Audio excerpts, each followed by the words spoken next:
Welcome to టీ10 నేను రేవతి. కేంద్ర ప్రభుత్వం ఇటీవల ప్రకటించిన ఏకీకృత పెన్షన్ పథకంపై ప్రతిపక్షాలు మండిపడుతున్నాయి. జాతీయ పెన్షన్ పథకంపై ప్రభుత్వోద్యోగుల్లో నెలకొన్న అసంతృప్తిని చల్లార్చేందుకే యూపీఎస్ ను కేంద్రం తెరపైకి తీసుకొచ్చిందని విమర్శించాయి.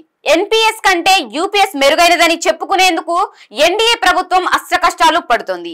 నిన్న మొన్నటి వరకు ప్రభుత్వోద్యోగుల్లో అత్యధికులు బీజేపీ మద్దతుదారులే అయినందున వారిలో ఆగ్రహాన్ని చల్లార్చేందుకు ప్రయత్నిస్తోంది. ప్రభుత్వంపై ఆగ్రహం కారణంగానే ఉద్యోగులు ప్రతిపక్షాల వైపు చూస్తున్నారని బీజేపీకి చెందిన ఓ సీనియర్ నేత అంగీకరించారు. ఏకీకృత పెన్షన్ పథకం వారిని శాంతపరుస్తుందని ఆయన ఆశాభావం వ్యక్తం చేశారు. ఈ ఏడాది 4 రాష్ట్రాల్లో శాసనసభ ఎన్నికలు జరగబోతున్నాయి. హర్యానా, జమ్మూ కాశ్మీర్ రాష్ట్రాలకు ఇప్పటికే షెడ్యూల్ ప్రకటించారు. మహారాష్ట్ర, జార్ఖండ్ రాష్ట్రాలకు సంబంధించి షెడ్యూల్ వెలువడాల్సి ఉంది. ఈ 4 రాష్ట్రాల్లో 2019 లోక్సభ ఎన్నికల్లో బీజేపీకి పోస్టల్ బ్యాలెట్లు బాగానే పడ్డాయి. కానీ ఇటీవల సార్వత్రిక ఎన్నికల్లో అవి బాగా తగ్గిపోయాయి. ప్రభుత్వోద్యోగులు బీజేపీకి దూరం అవుతున్నారని దీనిని బట్టి అర్థమవుతుంది. సీనియర్ సిటిజన్లు, వికలాంగులు కూడా పోస్టల్ బ్యాలెట్లను వినియోగించుకుంటారు. కానీ ప్రభుత్వ ఉద్యోగులే ఎక్కువ మంది ఉంటారు. ఎన్నికల విధుల్లో ఉండేవారు, లేదా అత్యవసర సేవల్లో నిమగ్నమైన వారు, లేదా ఇతర ప్రాంతాల్లో విధులు నిర్వర్తించేవారు పోస్టల్ బ్యాలెట్ ద్వారా ఓటు హక్కు వినియోగించుకుంటారు. రక్షణ దళాల వారు కూడా పోస్టల్ ఓట్లే వేస్తారు.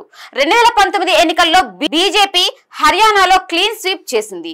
రాష్ట్రంలోని మొత్తం 10 లోక్సభ స్థానాలను గెలుచుకుంది. ఆ రాష్ట్రంలో మొత్తం 53,689 పోస్టల్ బ్యాలెట్లు పోల్ కాగా వాటిలో బీజేపీకి 74% వచ్చాయి. కాంగ్రెస్ కు వచ్చింది 16% మాత్రమే. ఇటీవల లోక్సభ ఎన్నికల్లో కాంగ్రెస్, బీజేపీలకు చెరో 5 లోక్సభ స్థానాలు వచ్చాయి. మొత్తం 51,237 పోస్టల్ బ్యాలెట్లు పోల్ కాగా బీజేపీకి 44.26%, కాంగ్రెస్ కు 48.49% ఓట్లు వచ్చాయి. 2019 ఎన్నికలతో పోలిస్తే కాంగ్రెస్ కు 3 రెట్లు అదనంగా పోస్టల్ బ్యాలెట్లు పడ్డాయి. జమ్మూ కాశ్మీర్ విషయానికి వస్తే 2019 ఎన్నికల్లో మొత్తం 53,737 పోస్టల్ బ్యాలెట్ ఓట్లు పడగా వాటిలో బీజేపీకి 69%, కాంగ్రెస్, నేషనల్ కాన్ఫరెన్స్ కూటమికి 16% ఓట్లు వచ్చాయి. ఇటీవల ఎన్నికల్లో 42,867 మంది పోస్టల్ బ్యాలెట్లను వినియోగించుకున్నారు.